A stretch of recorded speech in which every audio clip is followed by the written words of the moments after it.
Hoy vamos a reflexionar sobre un pasaje un poco, no sé cómo decirlo. Para nosotros, que sabemos el final de la historia, no es tan feo o triste, ¿no? Pero cuando uno está metido en el meollo de la cuestión que vamos a tratar hoy, no, ni es tan bonito, ni es tan fácil, ni... Porque siempre las cosas a toro pasado, cuando dice, mira, pues esta mañana venía hablando con la hermana, sí, porque cuando yo era joven, me dice Pepi, cuando yo era joven vi la mano del Señor aquí y vi la mano del Señor allá, y con mi casa, con mis niños, con tal, ¿no? Pero cuando uno está metido en ese momento, las cosas se ven de otro color. Realmente muchas veces no hay un color tan luminoso y tan bonito, ¿verdad? El pasaje sobre el que vamos a reflexionar juntos, incluso dialogar, porque aquí una de las cosas más bonitas de esta iglesia es que hay mucha familiaridad, ¿vale? Hay muy buen... Sí, bueno, da igual. En la iglesia de San Lucas, un hermanito nuestro que está en Canarias, vino hace también la semana... El hijo de Pepi, su hijo, que está en Canarias pastoreando también una iglesia y tal, y vino hace una semana, 2 semanas. Y somos, nosotros tenemos una iglesia más grande, somos entre 50 y 70 personas, ¿no? Y Pablo decía, esta iglesia tiene un sentido tan bonito de familia que no se puede perder. Eso hay que cuidarlo, no se puede perder, ¿no? Entonces, somos poquitos, y es verdad que eso facilita un poco el tema, pero eso es algo que el Señor regala a su iglesia, porque todos somos hermanos, ¿no? El pasaje sobre el que vamos a reflexionar es Juan, capítulo 11, que relata pues la muerte de Lázaro, una persona muy conocida, por lo menos muy conocida en las personas que solemos leer la Biblia y hemos asistido durante tiempo a la iglesia o incluso hemos estudiado la palabra por nuestra cuenta, ¿no? Lázaro era un amigo de Jesús. Jesús de Nazaret tenía cierta amistad, bastante amistad, con Marta, María y su hermano Lázaro. En el Evangelio de Lucas aparece más o menos a la mitad del Evangelio que Jesús visita Betania de camino a Jerusalén y allí se encuentra con Marta y María, y está ese pasaje en el que se ve a Marta y a María, una muy afanada y otra solamente prestando atención al Señor, ¿verdad? Pues en esa familia estaba este hombre, Lázaro, y Lázaro, pues aquí se relata cómo es la muerte de Lázaro. El título de la predicación es La fe que ve la gloria de Dios. ¿Y por qué digo esto? Porque como decía al principio, cuando uno piensa en el dolor, lo más llamativo del dolor, como buena doctora, es que duele. El dolor duele. Y es un síntoma de que algo no va bien, algo ha pasado, ¿verdad? Y el dolor también es una realidad común a todos los seres humanos. Seamos hijos de Dios o no, el sufrimiento siempre hace incursión en la vida de cada uno de nosotros. El dolor y el sufrimiento pueden estar provocados por muchas cosas, por una enfermedad, por la pérdida de una persona, la pérdida del trabajo, la pérdida de algo, provoca dolor, provoca sufrimiento. Y en algunos casos el dolor es tan intenso que nos lleva a hacer o a decir auténticas locuras. De hecho, hay una hermana en nuestra iglesia que tiene una enfermedad muy dolorosa en el trigémino de la cara. Tiene unos nervios que hay aquí en la cara. Y hablando con ella hace ya un tiempo, me decía que esta enfermedad es la enfermedad del suicidio. Yo me lo comento, está en medio de esa situación, conoce mucho de esa cuestión, porque es un dolor tan intenso y tan que no hay medio, o sea, no hay manera de poder apaciguarlo, que es que la gente llega a un estado tal de desconcierto, de salirse del quicio, que se termina suicidándose porque es que no puede soportar, no puede soportar. Incluso el dolor y el sufrimiento pueden llegar a ser una losa de piedra que también oprime nuestra fe. Incluso puede tapar nuestra visión de la gloria de Dios. Y esto conduce a un debilitamiento de la fe y a vivir con desgana y apatía esa fe que decimos proclamar. El texto sobre el que vamos a reflexionar, ya lo decía antes, está en Juan capítulo 11, pero vamos a leer del 17 al 37, ¿de acuerdo? Dice el texto: Llegó pues Jesús a Betania, y halló que ya hacía 4 días que Lázaro estaba en el sepulcro. Betania estaba cerca de Jerusalén como a 3 kilómetros, y muchos de los judíos habían venido a casa de Marta y María para consolarlas por la muerte de su hermano. Entonces Marta, cuando oyó que Jesús venía, fue a su encuentro, pero María se quedó sentada en casa. Y Marta dijo a Jesús: Señor, si hubieras estado aquí, mi hermano no habría muerto. Aún ahora yo sé que todo lo que pidas a Dios, Dios te lo va a conceder. Jesús le dijo: tu hermano resucitará. Marta le contestó: yo sé que resucitará en la resurrección final, en aquel día final. Jesús le dijo: yo soy la resurrección y la vida. El que cree en mí, aunque muera, vivirá. Y todo el que vive y cree en mí, no morirá jamás. ¿Crees esto? Ella le dijo: sí, Señor. Yo he creído que tú eres el Cristo, el Hijo de Dios, el que viene al mundo. Y habiendo dicho esto, se fue y llamó a su hermana María, diciéndole en secreto: el Maestro está aquí y te llama. Tan pronto como ella lo oyó, se levantó rápidamente y fue hacia él. Pues Jesús aún no había entrado en la aldea, sino que todavía estaba en el lugar donde Marta lo había encontrado. Entonces los judíos que estaban con ella en la casa consolándola, cuando vieron que María se levantó deprisa y salió, la siguieron, suponiendo que iba al sepulcro a llorar allí. Cuando María llegó a donde estaba Jesús, al verle, se arrojó entonces a sus pies, diciéndole: Señor, si hubieras estado aquí, mi hermano no habría muerto. Y cuando Jesús la vio llorando, y a los judíos que vinieron con ella, lloró también. Se conmovió profundamente en el espíritu y se entristeció. Y dijo: ¿dónde lo pusisteis? Le dijeron: Señor, ven y ve. Jesús lloró. Por eso los judíos decían: mirad cómo lo amaba. Pero algunos de ellos dijeron: ¿no podía este que abrió los ojos del ciego haber evitado también que Lázaro muriera? Es un pasaje muy lleno de... muy conmovedor, ¿verdad? Es un pasaje muy lleno de emociones, y emociones que encuentran fácilmente eco en nuestro interior, ¿verdad? Porque de alguna u otra forma, en algún momento de la vida, pocos de aquí, muchos de aquí, pasamos los 40. Entonces, claro, ha dado tiempo de vivir muchas cosas, ¿verdad? Los primeros 16 versículos que no hemos leído, Juan nos hace la introducción y nos describe la buena relación entre los 3 hermanos y Jesús. También nos informa de que las hermanas habían buscado a Jesús para que sanara a su hermano Lázaro, y Jesús no había ido. Jesús sabía que como resultado de la enfermedad de Lázaro, pues iba a morir. Jesús lo sabía.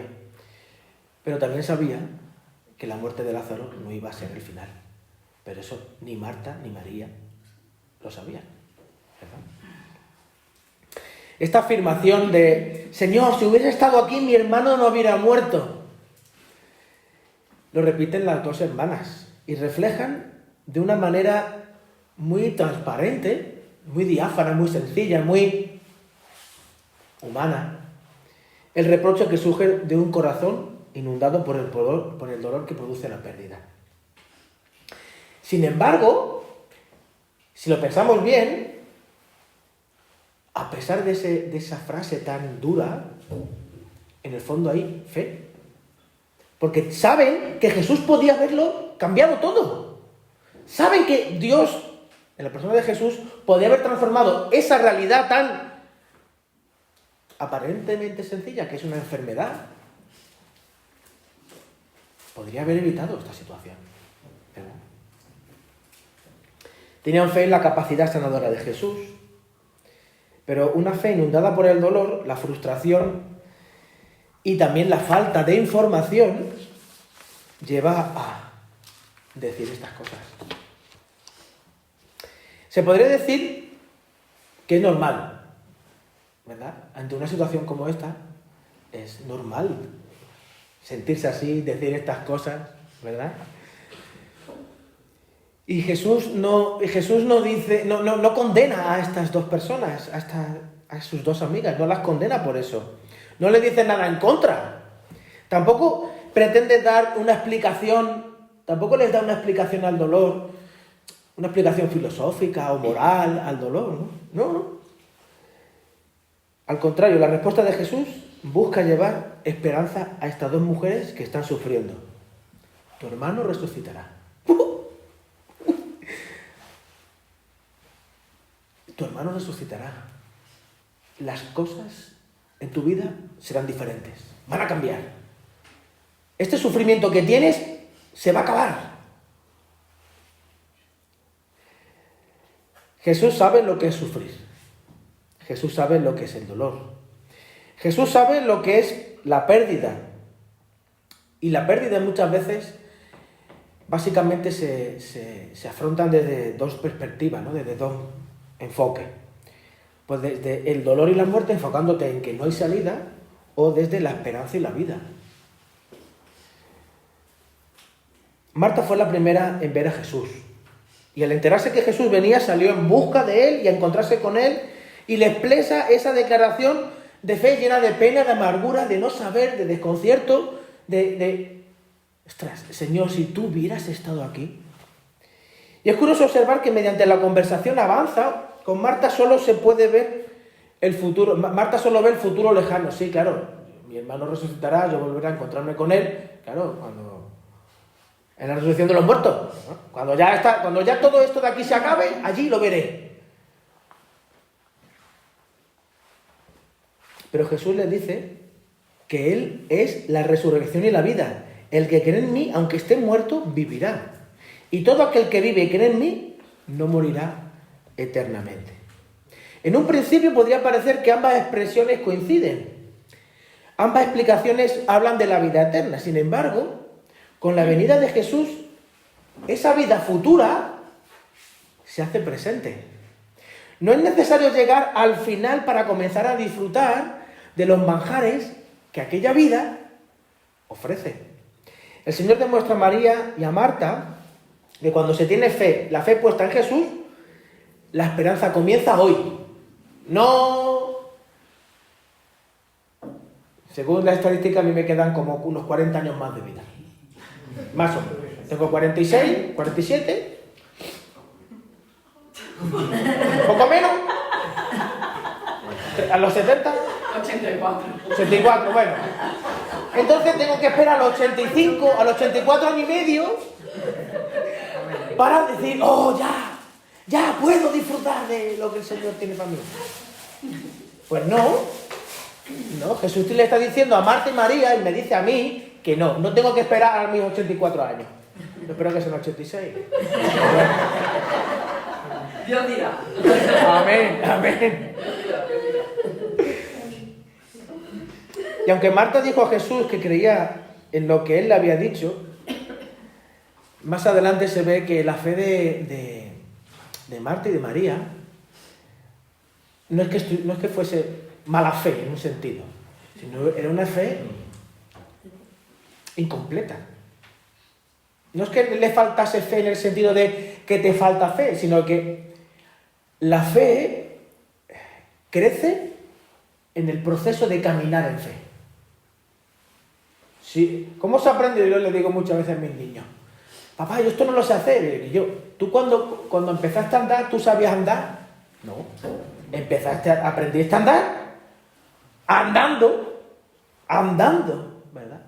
Por la fe, en este pasaje al menos, la fe en Jesús crece y se desarrolla confiando.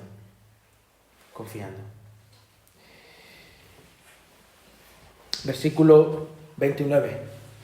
Tan pronto como ella lo oyó, se levantó rápidamente, está hablando de María, y fue hacia él. La costumbre de aquella época, en los casos como este, de un funeral, era la de recibir a los invitados sentados, cosa que Marta y María hicieron. Marta, cuando se enteró que Jesús venía, pues ella salió corriendo. ¿No se enteraría María de que Jesús habría llegado? ¿Por qué tuvo que María esperar a que la llamaran? ¿Por qué no reaccionó igual que su hermana cuando se enteró, mira, Jesús viene? Marta era la mayor, es mayor que María, y le tocaba, cosa que antes hacía su hermano, le tocaba dar la bienvenida y atender a los invitados. En un momento así, ¿quién tiene ganas de dar la bienvenida a nadie? De recibir a nadie. Si muchas veces que alguien venga a verte, por muy amigo que sea, yo os lo digo con todo el cariño, por muy amigo que sea, a veces una carga, porque tienes que estar pendiente de él, y tú lo que necesitas, exacto, es descansar. Cuando los discípulos están acompañando a Jesús al monte de los Olivos, donde Jesús ora, tanto en Lucas como en Mateo, dice que los discípulos se durmieron. Es que la tristeza cansa, la pena cansa físicamente, aunque es una cuestión emocional, pero es que uno está reventado todo el día, está tan cansado, y claro, yo no sé a vosotros, pero después de estar todo el día trabajando y encima sobrecargado por diferentes situaciones, llega uno al culto de oración. Y yo alguna vez me tenía que poner de pie, porque si no me dormía. ¿Y cómo no te duermes? Pues te pones de pie. Así, nada más que por el hecho de estar de pie no te duermes, ¿verdad?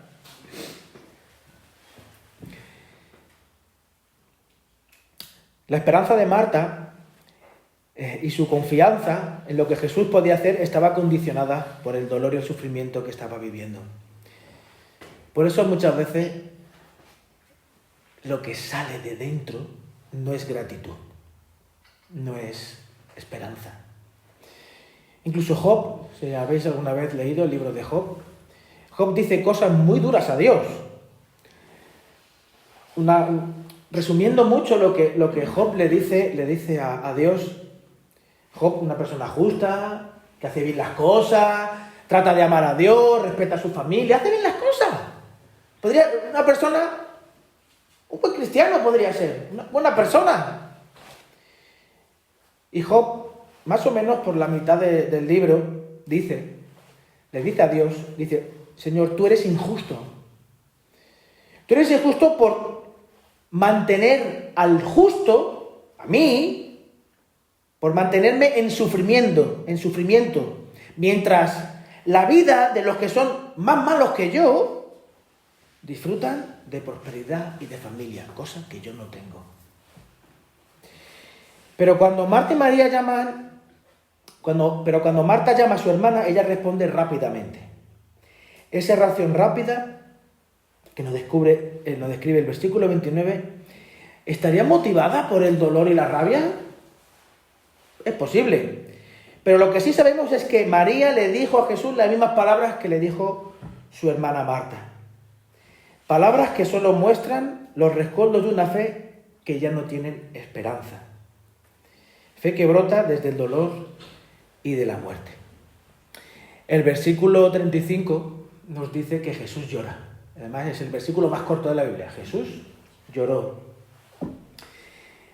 Este texto de la resurrección de Lázaro es recordado por eso, ¿no? Porque muestra de una forma muy gráfica esa humanidad de Jesús, ¿no?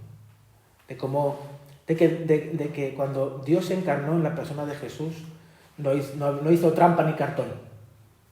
Él por ser Dios, no jugaba con un as en la manga. Él estaba expuesto a todas las realidades a las que está expuesto el ser humano. Pero hay una gran diferencia entre el llanto de Jesús y el llanto tanto de Marta como de María y las personas que lo acompañan.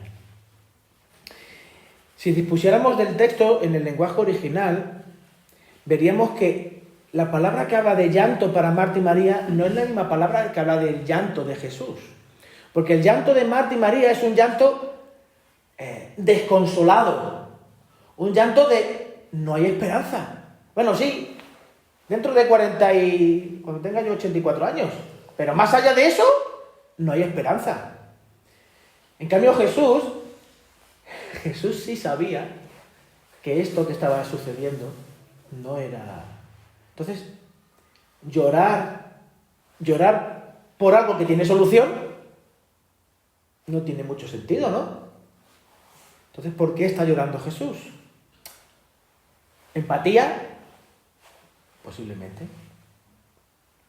Pero llama la atención que el llanto que tiene toda la gente es un llanto fundamentado en la ausencia de esperanza. ¿No estaría Jesús pensando, Marta, María, ¿no me conocéis? Hace nada, breves instantes, Marta le ha dicho, sí, tú eres el Mesías, el que ha de venir, el que... Pues céntrate en eso. ¿Qué haces mirando a otras cosas? Y es verdad que duele, el dolor duele. Sin embargo, cuando Jesús llora, sus lágrimas están más enfocadas en que sus amigos, Marta y María, la gente que lo conocía, en el fondo parece que no lo conoce. Jesús se estremeció en espíritu y se conmovió. Por 2 veces y en ambas ocasiones es por ver la actitud de los que están llorando. Es una actitud de reproche, de fe enferma por el dolor y la muerte. Esta fe de todos los que gemían y lloraban solo mostraba el desconocimiento que tenían de Jesús. Señor, si tú hubieras estado aquí, mi hermano no habría muerto. ¿No podía este que abrió los ojos al ciego haber hecho también que Lázaro no muriera? Y no puedo dejar de pensar en las palabras que le dijeron al propio Jesús cuando él estaba colgado en la cruz. Tú, que dices ser el Salvador, chiquillo, empieza por ti. Y esa frase venía de la gente que no conocía a Jesús. Estos comentarios lo que dicen es que al fin y al cabo, lo que a Lázaro le ha pasado, el sufrimiento que está provocado dentro de esa familia, la culpa la tiene Jesús. Si tú hubieras estado, estas cosas no hubieran pasado. Tú tienes la culpa de todo esto. ¿Cómo es posible que sus amigos mostraran tanto desconocimiento de Jesús? ¿Cómo podían decir que él lo había dejado morir? Es muy posible que la actitud de estos amigos que decían querer a Jesús, ser discípulos de Jesús, le provocasen esa situación. Jesús dice, quitad la piedra, ¿verdad? Es otra frase, quitad la piedra. En medio de esa situación, vamos para allá. Dice el Señor en medio de todo aquel griterío.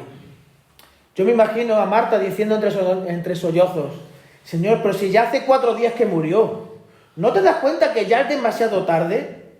Su cuerpo se está descomponiendo, ya huele mal, ya nadie puede hacer nada.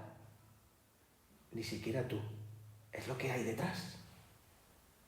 Ya nadie puede hacer nada. Cuando se podía hacer algo, cuando tú podías hacer algo, no estabas aquí, ahora ya.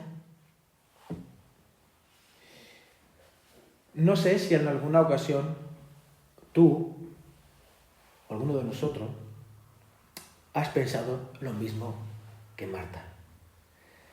Señor, ya es demasiado tarde para mí. Llevo no sé cuántos años luchando con este vicio, con este pecado, con esta relación tóxica y no puedo salir. Ya es demasiado tarde. Ya no puedo hacer nada. Ya no se puede hacer nada. Señor, ya es demasiado tarde para mi familia, para mis hijos, para mis amigos, para mi iglesia. Ya es demasiado tarde. Jesús rechaza la protesta de Marta de forma tajante y le recuerda algo que subyace en la conversación que habían tenido hace poco. ¿No te he dicho que si crees verás la gloria de Dios? ¿Pero qué es la gloria de Dios? ¿Qué es la gloria de Dios? La gloria de Dios es el poder activo de Dios en la tierra. No el poder de Dios activo dentro de 44 años o 40, bueno, cuando tenga yo 84. No es aquello. Es aquí. Es la evidencia tangible por todos los presentes de que Dios existe y actúa en medio de la historia humana. Acordémonos de lo que sucedió, por ejemplo, en el monte Sinaí, donde la gloria de Dios se manifestó ante Moisés. Recordemos lo que Jesús dijo acerca de lo que representa la muerte de Lázaro, en el versículo 4 del capítulo 11. Esta enfermedad, esta situación que estás viviendo en este momento, que Lázaro está viviendo en este momento, no es para muerte, sino para la gloria de Dios, para mostrar cómo Dios actúa en medio de nuestra historia, en medio de nuestro presente, no dentro de cuando yo tenga 84 años. Para que el Hijo de Dios sea glorificado por ella. Y más adelante dice, en el versículos 14 y 15, Lázaro ha muerto y me alegro por vosotros. Esto se lo dice a los discípulos. Me alegro por vosotros de no haber estado allí, para que creáis. Pero ¿qué es lo que hay que creer? Pues que Jesús es más que el Jesús que durante años has creído, te has construido. Es más que el Jesús de la religión, es más que el Jesús de la costumbre y la religión de la iglesia. Jesús es la vida y la esperanza que alumbra a todo hombre en medio de sus circunstancias. Eso sí, si la persona decide creer en Él como Jesús le está proponiendo. Lo que los presentes en aquel momento, creyentes o no, iban a presenciar era una muestra impresionante del poder de Jesús. Y este acto como objetivo final para dar gloria a Dios y para dar testimonio a todos de quién era Jesús. La oración de Jesús. Yo sé que siempre me oyes. Versículo 42. Yo sé que siempre me oyes. Papá. Me hace pensar en esas palabras, ¿no? Pero lo dije por causa de la multitud que está alrededor, para que crean que tú me has enviado. Estas dos hermanas, Marta y María, a pesar de ser amigas de Jesús, personas que habían tenido relación con Jesús, intimidad, Jesús había dormido en su casa. Jesús había dormido en su casa. Habían compartido mesa. Eran personas amadas por Él y parece que no lo conocían. Es cierto, como ya hemos dicho al principio, que el dolor y la pérdida puede conducirnos por caminos de desesperanza y muerte. Eso es así. Eso es así. No hay... El propio Señor Jesús, ante la realidad de tener que afrontar la cruz, le dijo al Padre: Papá, ¿puede ser de otra forma? ¿No puede ser de otra manera? El caso sobre el que hemos reflexionado, es el de la pérdida de un ser querido, y esto es algo muy duro. Pero de alguna manera la reacción ante la pérdida de un ser querido se puede proyectar hacia otros aspectos de la vida. La pérdida del trabajo, la pérdida de una pareja, la pérdida de la comunión con la iglesia, con un hermano. Todas estas pérdidas, en muchos de los casos, nos llevan a cuestionar mi confianza, mi fe en Jesús. Hemos visto cómo Marta y María tenían fe, pero una fe parcial. Jesús es un prisma con el que nos tenemos que relacionar y caminar con Él. Una fe que desconocía la verdadera identidad de Jesús. Jesús le dijo a Marta que si crees verás la gloria de Dios. pero tuvieron que quitar la piedra para que la gloria de Dios se manifestara. Y eso es muy interesante.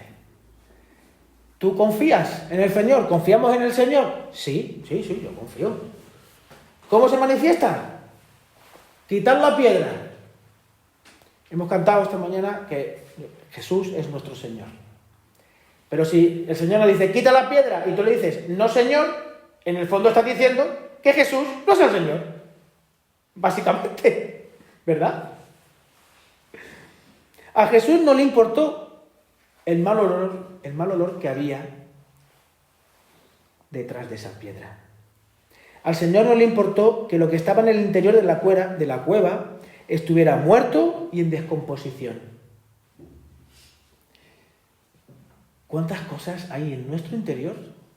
Que hay una piedrecita muy bien tapada ahí y que sabemos, porque de vez en cuando se escapa el mal olor, de que hay cosas en las que Jesús nos está diciendo, chiquillo, quita la piedra. Quita la piedra. Lo que Jesús quería era que todos vieran que el sufrimiento y el dolor por la pérdida puesto en sus manos pueden llegar a glorificar a Dios y ser de testimonio para mí y para aquellos que creen y para los que no creen también.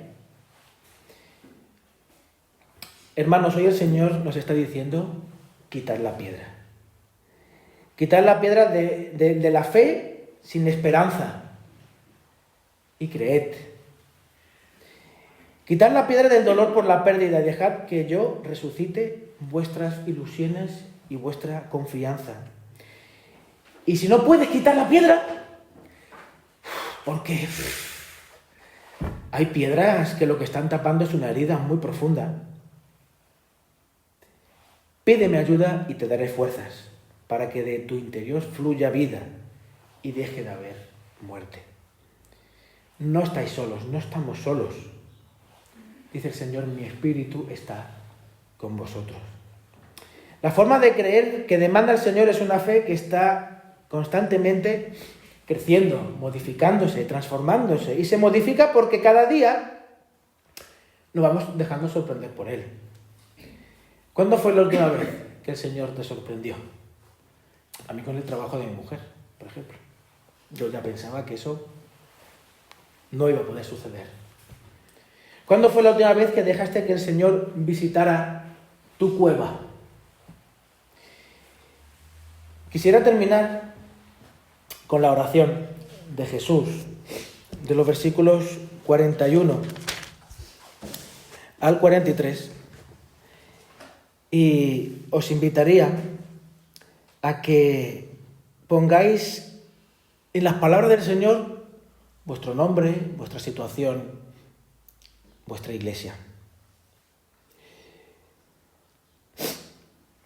Entonces quitaron la piedra. Jesús alzó los ojos a lo alto y dijo, Padre, te doy gracias porque me has oído. Yo sabía que siempre me oyes, pero lo dije por causa de Rubén, de la iglesia Tarsis, de la iglesia aquí presente, Señor, de esta multitud que me rodea, para que crean que tú me has enviado. Y habiendo dicho esto, gritó con voz fuerte, chicos, vivamos fuera. Vamos a orar. Señor, gracias por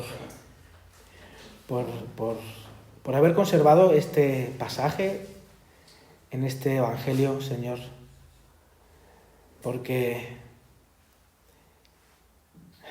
es tremendamente revelador y desafiante, Señor. Es